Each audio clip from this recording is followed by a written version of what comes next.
Tournons-nous à présent vers la région de la Corne de l'Afrique où des membres du Parlement somalien s'insurgent contre une directive présidentielle qui les oblige à se soumettre à des contrôles de sécurité à l'aéroport international Aden Adé de Mogadiscio.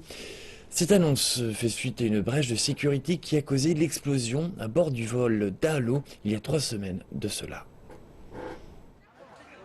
La sécurité à l'aéroport international de Mogadiscio a été renforcée après que le groupe militant Shebab, affilié à Al-Qaïda, a revendiqué la responsabilité de l'explosion à bord d'un A321 de la compagnie aérienne Dalo le 2 février dernier. Les autorités somaliennes veulent que tout voyageur, inclus les députés, soit soumis à des contrôles de sécurité à l'aéroport. Cela a provoqué la colère des législateurs somaliens et a récemment fait l'objet de débats au Parlement.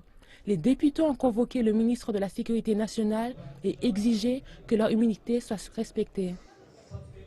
Nous ne voulons pas voir l'immunité du président, du Premier ministre, du président du Parlement, des députés, des ministres et des chefs d'état-major, de la police et des renseignements militaires violée, en les forçant à passer des contrôles de sécurité.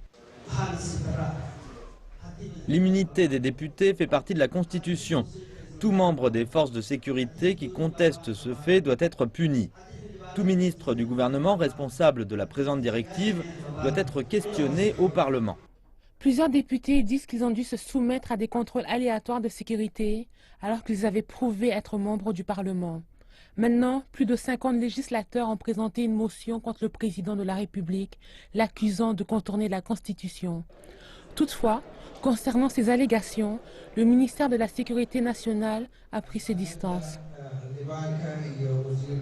L'immunité des membres du Parlement et des ministres est expliquée clairement dans la Constitution.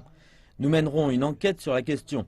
Mais permettez-moi de vous informer qu'aucune directive n'a été émise par le ministère de la Sécurité nationale de violer l'immunité des députés.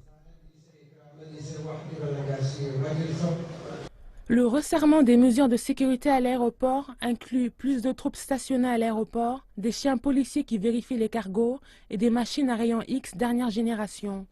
L'enquête sur l'attentat contre le vol d'Alo est en cours.